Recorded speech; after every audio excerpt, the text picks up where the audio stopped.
नमस्कार। आज आपके पास फिर एक आइडिया लेकर आए हैं। मेरा कोई भी आइडिया नहीं रहता है। मेरा जो आइडिया रहता है वो एक प्रॉब्लम रहता है। मैं फिर भी उसको आइडिया ही बोल देता हूँ, क्योंकि अभी तक आपने जितना भी मेरा आइडिया अभी तक सुना है और देखा है, वो एक्चुअली में प्रॉब्लम है जिसको मैं आपके साथ शेयर किया हूँ। तो आज भी एक आइडिया मैं आपके साथ रखने जा रहा हूँ, शेयर करने जा रहा हूँ। तो चलिए मैं डायरेक्ट बताता हूँ।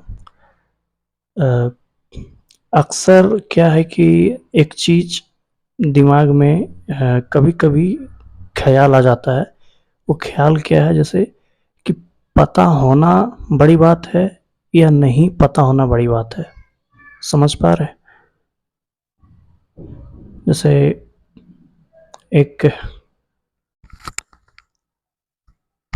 जैसे एक एग्ज़ाम्पल देते हैं तो आपको सटीक समझ में आएगा, तो ध्यान से सुनिएगा। जैसे अ, एग्ज़ाम्पल के तौर पर, क्या आपको पता है 1 लाख करोड़ में कितना ज़ीरो होता है? क्या आपको पता है हमारे देश के प्रधानमंत्री अभी कौन हैं?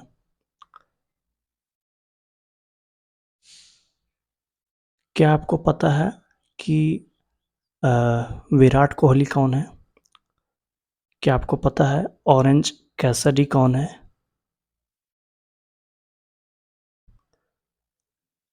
थोड़ा-सा अजीब नहीं लगा कि सवाल पहले आपको अजीब लग रहा होगा कि मतलब किस तरह का सवाल पूछ रहे हैं? जैसे मैं किस पर्सपेक्टिव से ये बोलने की कोशिश कर रहा हूँ, ध्यान से सुनिएगा। कभी हम लोग मार्केट में या दोस्तों के साथ स्कूल, कॉलेज, ऑफ़िस या कहीं पर भी ग्रुप में डिस्कशन करते हैं, तो वहाँ पर डोमिनेटिंग नेचर आ ही जाता है, जैसे कि तुझे ये नहीं पता, कैसे नहीं पता? एक रियलिस्टिक अगर एग्ज़ाम्पल दिया जाए, जो मैंने personally really real real based जो फेस किया है, वो अ, ये है कि एक हमारी जो ऑनर की जो बेटी है, मकान मालकिन की जो बेटी है, तकरीबन अभी वो 14-15 साल की है, ठीक? तो वो अपना असाइनमेंट और प्रोजेक्ट कराने के लिए मेरे पास कभी-कभी आ जाती है। तो उसे एक टास्क मिला था, मतलब किसी ऐसे फ़ेमस पर्सनैलिटी पर लिखने के लिए जिनसे कुछ सीखने को मिला हो। तो वो बोली कि मैं पूछा कि तुम्हारा फ़ेमस पर्सनैलिटी कौन है जिसे तुम जानती हो, जिसके बारे में जिससे तुम्हें सीख मिलता है कुछ करने का? तो उसने विराट कोहली का नाम लिया। तो मैं बोला कि ठीक है, विराट कोहली। तो मैं बोला कि सचिन तेंदुलकर के ऊपर भी तुम लिख सकती हो, और डॉक्टर एपीजे अब्दुल कलाम के बारे में भी। तो मैंने जब डॉक्टर एपीजे अब्दुल कलाम का नाम लिया और सचिन तेंदुलकर का नाम लिया, तो उसे पता ही नहीं था कि सचिन तेंदुलकर कौन है, डॉक्टर एपीजे अब्दुल कलाम कौन है। अब मेरे पास 2 ऑप्शन था, या तो मैं उससे बोलता कि तुम्हें ये नहीं पता है कि सचिन तेंदुलकर कौन है, इतने बड़े क्रिकेटर है, तुम्हें ये पता ही नहीं है। या ये बोलता कि डॉक्टर एपीजे अब्दुल कलाम हमारे देश के प्रधानमंत्री हैं। हाँ, डॉक्टर एपीजे अब्दुल कलाम हमारे देश के प्रेसिडेंट हैं, राष्ट्रपति थे। तुम्हें ये नहीं पता, क्या पढ़ती हो, क्या करती हो? तो या तो मेरे पास ये ऑप्शन था बोलने का, या दूसरा ऑप्शन कि मैं चुप रहता। क्योंकि उस लड़की को भी ऐसा बहुत कुछ पता होगा जो मुझे नहीं पता होगा। वो ऐसे-ऐसे फ़ेमस पर्सनैलिटी, जैसे कि मैं डॉक्टर एपीजे अब्दुल कलाम को जानता हूँ, सचिन तेंदुलकर जी को जानता हूँ। अब अगर वो बोलती कि आप इनको जानते हैं, आप इनको जानते हैं, आप इनको जानते हैं, तो मैं क्या जवाब देता?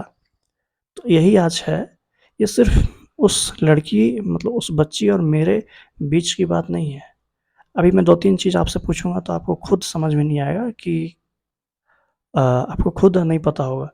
जैसे राम के राम भगवान की जो पत्नी थी वो सीता थी, ठीक? तो शत्रुघ्न जो थे, उनके पत्नी का नाम क्या था? अभी आप अटक गए होंगे, नहीं बता पा रहे होंगे। बहुत लोगों को पता होगा, बहुत लोगों को नहीं पता होगा।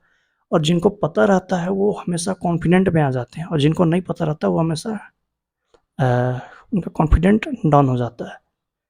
तो कभी-कभार होता है जैसे डॉक्टर वाले जो होते हैं, डॉक्टर मतलब बायोलॉजी के बारे में हर चीज़ जानेंगे, इंजीनियर वाले इंजीनियरिंग के बारे में हर चीज़ जानेंगे।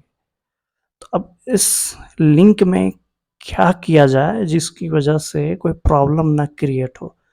जैसे ये सिर्फ़ अ, एक डॉक्टर इंजीनियर की बात नहीं है, नॉर्मल एक फ्रेंड दूसरे फ्रेंड की बात है। अगर सेम है, एज़ इट इज़ है, एक ही क्लास, एक ही सब्जेक्ट, एक ही तौर तरीके से पढ़ रहा है, तो ऐसे बहुत सारी चीज़ें हैं जो उसको पता है और मुझे नहीं पता, क्योंकि उसका बैकग्राउंड, मेरा बैकग्राउंड डिफरेंट हो सकता है। तो अब बताइए, पता होना इज़ इम्पोर्टेंट, नहीं पता होना इज़ इम्पोर्टेंट। दोनों में से कौन-सा ज़्यादा इम्पोर्टेंट है? ये तो हम आपको बताएँगे ही, रिसर्च के अभी जो कहता है उसके अनुसार कि पता होना इज़ कंपल्सरी। मेरा बस ये है कि अगर अगर सबसे इम्पोर्टेंट बात, अगर नहीं पता है तो ये अधिकार किसने दिया किसको कि तुम उसको दबा दो, हंसी मजाक में जज कर दो या कुछ भी कर दो। अब जैसे कोई चीज़ मुझे अगर नहीं पता है तो किसने किसी को अधिकार दिया, किसने मतलब उसको अधिकार दिया कि वो मेरे ऊपर हावी हो जाए डोमिनेट करने के लिए। ऐसा बहुत सारी चीज़ मुझे पता है, हो सकता है सामने वालों को नहीं पता हो। तो अगर समझाएंगे तो फिर एक अलग ही डायरेक्शन में चला जाता है, बहस जिसे कहते हैं। तो मेरा जो पहला ओपिनियन है देखिए ये है, सबसे ज़्यादा इम्पोर्टेंट है, जो मुझे लगता है अगर नहीं पता है तो ज़्यादा अच्छा है। अगर सच में अगर नहीं पता है तो कभी आपने सुना ही नहीं है, कभी देखा ही नहीं है, कभी जाना ही नहीं है। ठीक वैसा ही है कि एक बच्चा है जिसको पता ही नहीं कि उसके पापा कौन है, उनके मतलब उनका उसका बाप कौन है। तो मान लीजिए उसके अंदर कितना क्यूरियोसिटी होगी जानने की कि मेरे पिताजी कहाँ पर हैं, कहाँ हैं, उनका नाम क्या है।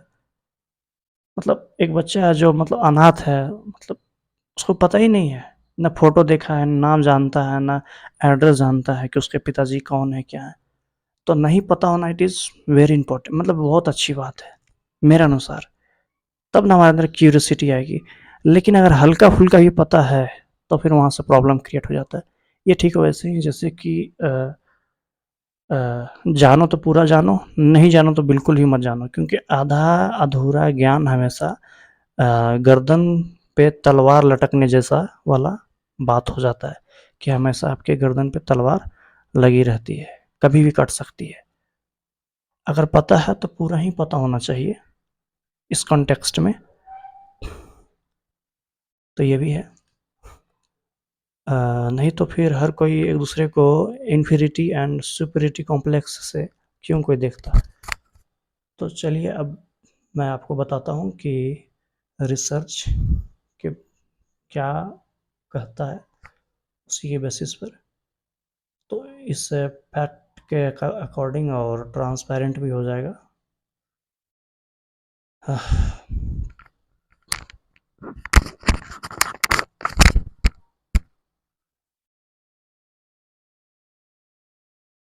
चीज़ जान लीजिए, चाहे हम कितना भी कोशिश करें, रिसर्च के पर्सपेक्टिव से मैं आपको फैक्चुअली या साइंटिफिक टेम्परामेंट के बेसिस पर बता दूं, या मैं अपने एक्सपीरियंस के बेसिस पर बता दूं, मैं कितना भी कोशिश कर लूँ तो ये पॉसिबल ही नहीं है कि आप पूरा 100% जान जाइएगा, पॉसिबल ही नहीं है। ये ठीक वैसा ही है कि चाहे कोई कितना भी ज्ञानी हो जाए, ये प्रूफ नहीं कर सकता कि भगवान है या नहीं, ठीक। तो अल्टीमेटली हर कोई यही कहेगा कि मुझे नहीं पता, ठीक।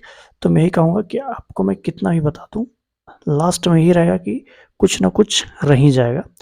रिसर्च के बेस्ड पर मैं आपको अभी बताने जा रहा हूँ, तो चलिए रिसर्च क्या कहता है उसी के पर्सपेक्टिव से मैं आपको समझाने की कोशिश करता हूँ। देखिए, मैं रिसर्च के अकॉर्डिंग बताने जा रहा हूँ, तो आपको थोड़ा-सा टाइम बैठकर देना होगा, सुनना होगा ध्यान से। मैं फिर से बता दे रहा हूँ कि आप जो कुछ भी सुनिएगा, सिर्फ़ सुनिएगा, उसे अप्लाई मत कीजिएगा। जो कुछ भी देखिएगा, मुझे अगर देख रहे हैं तो सिर्फ़ देखिएगा, उसे पर्सनल लाइफ़ में अप्लाई मत कीजिएगा। सिर्फ़ इन्फॉर्मेशन के बेसिस पर मैं आपको इन्फॉर्मेशन दे रहा हूँ, उसे पर्सनल लाइफ़ में अप्लाई नहीं करना है। सुनिए, अगर काम आपके लाइफ में अगर आ रहा है तो उसे यूज़ कर सकते हैं। ये नहीं कि अब मैंने ऐसा कह दिया तो हाँ, अब इसी चीज़ को फ़ॉलो करना है परमानेंटली पूरी ज़िंदगी भर। हाँ, तो चलिए स्टार्ट करते हैं। पहला सवाल है, क्या पता होना ज़रूरी है या नहीं ज़रूरी है? तो यहाँ पर 2 कॉन्टेक्स्ट आता है। पहला आता है सुपीरियरिटी कॉम्प्लेक्स एंड दूसरा होता है इन्फीरियरिटी कॉम्प्लेक्स। पर रिसर्च के बेस्ड पर इसका कोर स्टेटमेंट ये है, हर किसी को हर चीज़ पता होना ज़रूरी नहीं है। सुपीरियरिटी और इन्फीरियरिटी कॉम्प्लेक्स दोनों कंपैरिजन पर बेस्ड है और ये हैंडल करना सबसे मुश्किल है। सुपीरियरिटी एंड इन्फीरियरिटी कॉम्प्लेक्स समझ रहे हैं? नहीं समझ रहे तो अभी मैं बताते जाऊंगा तो आपको समझ में आ जाएगा कि सुपीरियरिटी एंड इन्फीरियरिटी कॉम्प्लेक्स क्या होता है। रिसर्च, पहला पॉइंट है ह्यूमन नॉलेज। फैक्ट, कोई भी इंसान सब कुछ नहीं जानता। मुझे नहीं पता, ये नॉर्मल है। अगर आप इस चीज़ को एक्सेप्ट करते हैं कि मुझे नहीं पता, तो ये एक वीकनेस नहीं, एक स्ट्रेंथ है। मान लेना कि मुझे नहीं पता है। नहीं पता है तो नहीं पता है, मैं क्या करूँ, जान दे दूँ अपनी, अगर नहीं पता है तो, ये भी बात है। मेन रूट कॉज क्या है? Superiority and inferiority complex. यह एक सिम्टम है, सिम्टम। ये खुद कह रहा है, superiority and inferiority complex both are the symptom. कुछ पता होना या नहीं होना बस एक ट्रिगर है, ट्रिगर। एक्चुअल रूट क्या है? मेन डीप रूट पता है क्या है? वो सबको पता है, आपको भी और मुझे भी। वो डीप रूट मतलब मेन कारण है, वो है ईगो। हमारा खुद का आई का, अहम का अहंकार, ईगो। तुम्हारी पहचान तुम्हारी नॉलेज नहीं है, मतलब मेरी पहचान मेरी नॉलेज नहीं है, तो क्या है? तुम अवेयरनेस हो, नॉलेज नहीं। मैं एक जागरूक हूँ, अवेयरनेस नहीं। तुम कॉन्शियसनेस हो, कॉन्शियसनेस का हिंदी होता है चेतना। जहाँ से हमारी नॉलेज मतलब जहाँ से मैं मतलब मेरी सोच आ रही है, जहाँ से मैं मतलब कैसे कहें, चेतना कह दीजिए, चेतना, अवेयरनेस, अवेयरनेस। तुम कॉन्शियसनेस हो, इंफॉर्मेशन नहीं। अब ये कई लोग पूछेंगे कि इंफॉर्मेशन में कैसे नहीं हो सकता, मतलब कैसे हो सकता है, ये पॉसिबल कैसे? ए बी सी डी आप हो सकते हैं क्या? ये आपको खाली पता है लेकिन आप ये है नहीं। Neuroticism and narcissism. न्यूरोटिसिज्म मतलब anxiety, self doubt, inferiority complex का सबसे बड़ा प्रिडिक्टर। नार्सिसिज्म सुपीरियरिटी कॉम्प्लेक्स का सबसे बड़ा प्रिडिक्टर। ये दोनों का कॉमन फैक्टर है, तुम्हारी सेल्फ वर्थ एक्सटर्नल वैलिडेशन पर डिपेंड करती है। सुपीरियरिटी और इंफीरियरिटी कॉम्प्लेक्स दोनों कंपैरिजन की वजह से बनता है। असली प्रॉब्लम ये नहीं है कि मुझे पता है या मुझे नहीं पता है।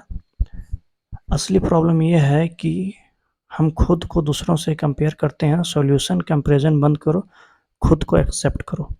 जल्दी समझने के लिए, कोई भी सब कुछ नहीं जानता।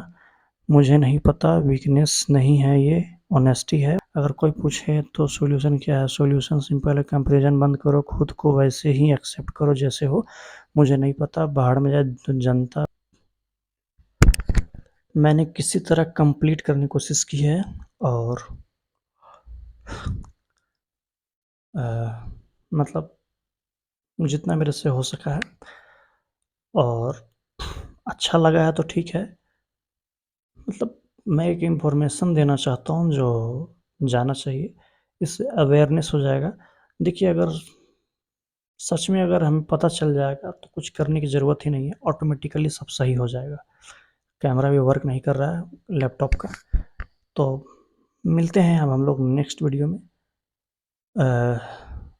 तो तब तक के लिए बने रहिए। ठीक है, जय हिंद।